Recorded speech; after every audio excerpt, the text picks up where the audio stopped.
Everybody, if you are connected via Zoom, please mute your speakers. We're going to have feedback trouble. Okay. Well, first of all, I'd like to welcome everybody, the speakers, the in-person audience, and the audience that's joining us via Zoom. And I'd also like to thank the sponsors of this event, the Center for the Study of American Politics, the Institute for Social and Policy Studies, and the Macmillan Center at Yale. And also would especially like to thank Lisa Cameron and Mohammed Amasha for their help in making everything go smoothly, at least so far, and hopefully that will continue. So until January 6, 2021, you rarely heard about Christian nationalism, except from a small number of scholars and journalists, many of whom are sitting in this room with me right now. Since then, it's become more and more common. You encounter the term in national print and broadcast media, also on Twitter and Facebook. In this brief introduction, I'm going to address some common questions and objections that often come up in conversations about white Christian nationalism. So some critics claim that it is just a slur against Christians and that it's never been clearly defined. That's true enough that some people on the left use white Christian nationalism the way that some people on the right use socialism, namely as a catch-all term for people and ideas I don't like.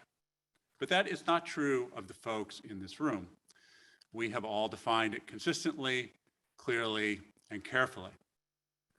Some of us have defined it quantitatively as a set of attitudes or preferences, attitudes that can be empirically measured with opinion polls, attitudes about the separation of church and state, about religion and public schools, about America's place in history, and of course about whether America should be officially declared a Christian nation. Christian nationalist attitudes, it turns out, are strongly correlated with various other social and political attitudes, pro-gun and anti-immigration attitudes, for example, or pro-market and anti-mask attitudes, also with support for gerrymandering and voter suppression, as well as belief in the big lie about a stolen election.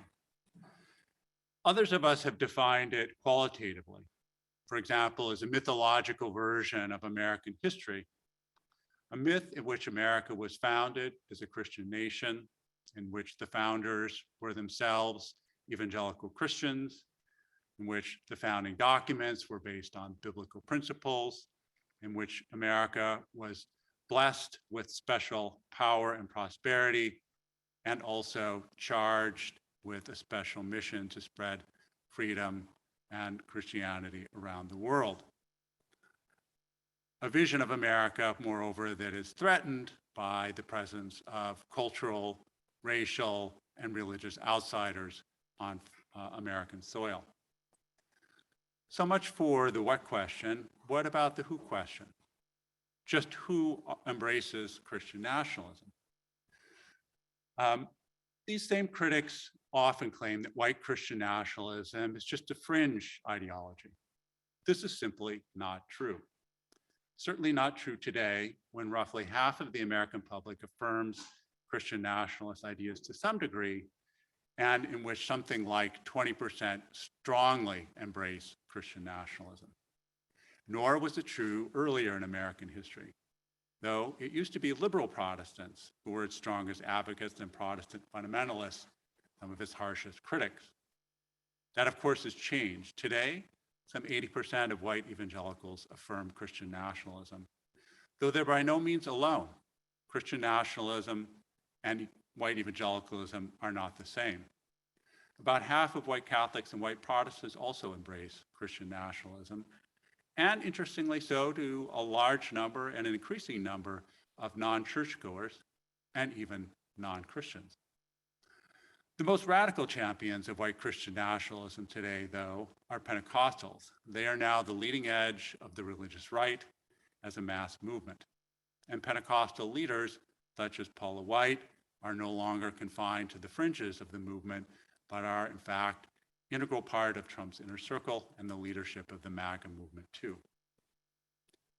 Another common objection is that white Christian nationalism is not really Christian. Well, we'll leave it to the theologians to sort out what's really Christian and what isn't, though I'm not anticipating there'll be any agreement about that anytime soon.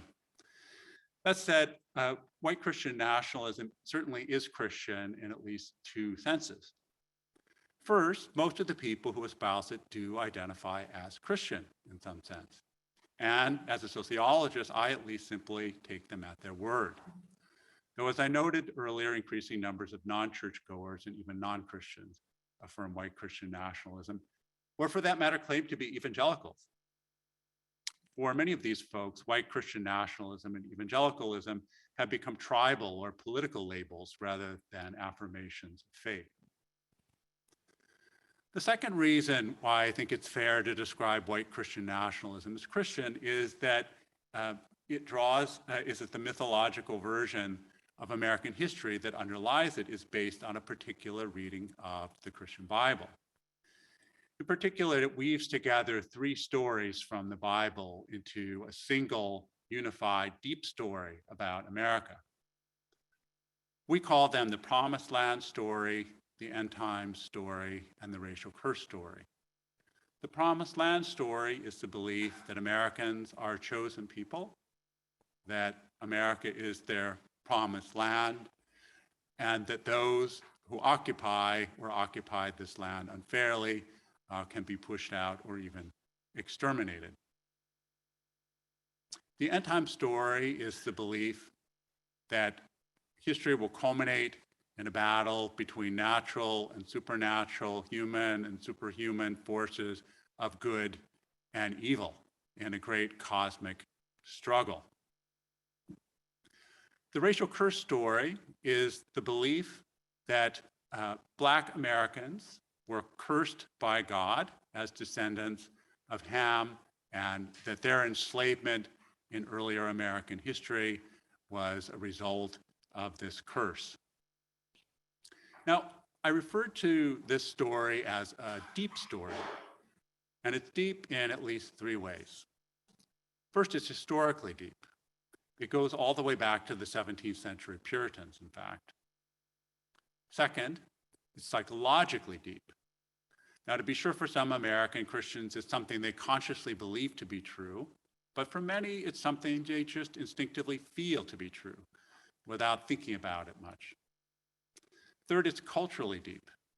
Stories of conquest and apocalypse permeate secular popular culture too. Another common objection is that white Christian nationalism isn't really white. The question is, well, what's white about it after all? The reaction is understandable. Nobody likes to be associated with racism. But we have good reasons for calling it white Christian nationalism instead of just Christian nationalism. One is statistical. You'll recall that white Christian nationalism is strongly correlated with various social and political attitudes, including, I should add, with various measures of white grievance and racial animus, but only for whites. Many Black Americans also scored pretty high on measures of Christian nationalism, but for them, Christian nation seems to mean something quite different, a nation that lives up to Christian values like equality, justice, and compassion. Whereas for many whites, Christian nationalism seems to mostly mean a nation where my tribe and my nation are on top again. Another reason for calling Christian nationalism white Christian nationalism is historical. Remember how I said that white Christian nationalism first emerged around 1690? Well, you might be wondering what's so special about 1690? It's not one of those dates that's written in our collective memory like 1776 or 1968. Two things. First, brutal warfare between New England and the native peoples. Second, the racialization of slavery, that is, equating slavery with Blackness and vice versa. White Christian nationalism emerged as a theological justification for seizing native lands and enslaving kidnapped Africans.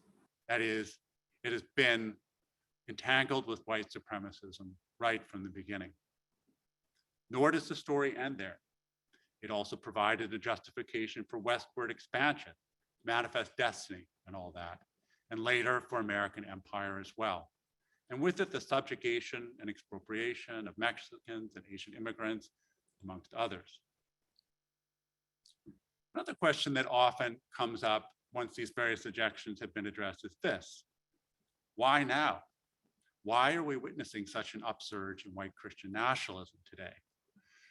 Now, white Christian nationalism has always been a powerful current in American politics, but it ebbs and it flows like any current. So what causes it to flow historically in various moments? Well, historically speaking, four things. First, mass immigration. Second, economic dislocation. Third, foreign wars. And last but not least, movements of Black empowerment. Check, check, check, and check. Folks, we are in the middle of a perfect storm. Many native-born conservative white Christians feel threatened. And white Christian nationalism locates the source of that threat and offers a simple solution. It says that white Christians and their children and families and their churches and schools are under attack, which is to say that America itself is under attack because they are the real Americans. Not just from their political opponents, but from forces of evil, even from Satan himself. And that what they have to do now is join the fight against evil and take their country back, because it is, after all, their country. To make America great again, they believe you first have to make America Christian again. To quote a certain well-known politician, otherwise you won't have a country anymore.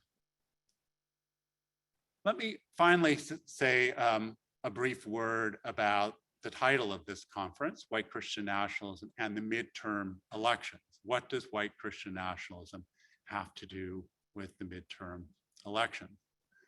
As I noted earlier, white Christian nationalism is strongly associated with various anti-democratic and pro-authoritarian attitudes, and increasingly so in recent years, with belief in the big lie, with support for gerrymandering, with support for various forms of racial suppression, often dressed up under the rubric of America not being a democracy or a republic, or not being a liberal democracy, but being a constitutional republic, which is really just a polite way of saying a country where only real Americans, meaning people like me, really should have a say in American democracy. And increasingly, as white Protestant Christians become a demographic minority in this country, some are openly embracing calls for minority rule through authoritarian means. That is one of the things that white Christian nationalism has to do with the midterm elections. So I hope that this addresses some of the questions and objections that people in the audience may have, and that I and the other speakers here today already feel that we have pretty solid answers to. Now let me turn to some questions that we don't feel that we yet have full or clear answers to, questions that we will be trying to address during the conference.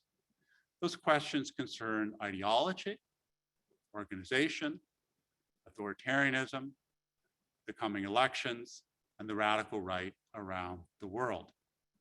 And those will indeed be the subjects of our 5 panels.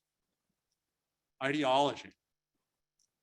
White Christian nationalism has many ideological cousins, both in the US and around the world. Right-wing populism, secular white nationalism, Christian Zionism, just for a few examples. What other ideologies belong to this wider family? What traits do they have in common? What traits set white Christian nationalism apart? Is it a specifically American phenomenon? And how do these various ideological cousins work with or against one another, both logically and psychologically in our politics? Second, networks. How is white Christian nationalism organized? And importantly, how is it funded? What role, for example, do Christian homeschooling, churches, events, lobbies play in the dissemination of white Christian nationalism? What role do conservative megadonors and secretive organizations play? And what are their goals? Do they align with those of the movement's rank and file, or are they at odds with them? For that matter, can we really speak of a white Christian nationalist movement, or is it just an ideology that links together various distinct movements? Authoritarianism. Many observers, including myself, have argued that the American right has taken an authoritarian turn in recent years, an anti-democratic turn. Is that really true? And if so, what is driving that shift? Is it economic inequality, demographic change, partisan strategy, or something else? And can we see changes within white Christian nationalist ideology that reflect this authoritarian turn? For example, what shifts have been brought about by the shift in leadership from the evangelical elite to the Pentecostal elite in recent years? How do they justify voter suppression, minority rule, even political violence? Elections. Who exactly is using white Christian nationalism as a campaign strategy? And how are they using it? And how successfully? Is white Christian nationalism still fringe amongst elected officials? Or is it now part of the Republican mainstream? And how is white Christian nationalism reshaping the Christian right and the Republican coalition? Who's in and who's out, and how has that changed? Certainly prominent politicians such as Republican Congresswomen Marjorie Taylor Greene and Lauren Boebert have publicly embraced the Christian nationalist label. And others, including Florida Governor Ron DeSantis and Pennsylvania governor's candidate Doug Mastriano, have repeatedly employed Christian nationalist rhetoric. Should we expect more of this in the future or less of it? Finally, a global perspective. Are we witnessing something like a globalization of the culture wars and of the religious right? How do radical right movements and parties vary, and why? What role are religious actors, institutions, and ideas playing on the far right today? Has that changed, or is it a constant? And how closely connected are these various national movements? Is religious nationalism a Christian phenomenon, or does it have non-Christian relatives in other parts of the world as well? So in short, a lot of open questions. Before I invite the panelists from the first panel to the front of the room, let me just say a few brief words about the format. First, I will introduce the panelists by name only. There are short bios in the conference pamphlet, and I invite you to take a closer look. We will also be posting a brief bibliography of works by the panelists and other important contributions to the literature on Christian nationalism. The format of the panels is as follows. Each panelist will give a brief opening statement of roughly 10 minutes. This will be followed by an open discussion amongst the panelists. We'll then open up for questions from folks who are joining us in person as well as online. If you are joining us via Zoom, you should be able to submit written questions via the question and answer function, and we will do our very best to get through as many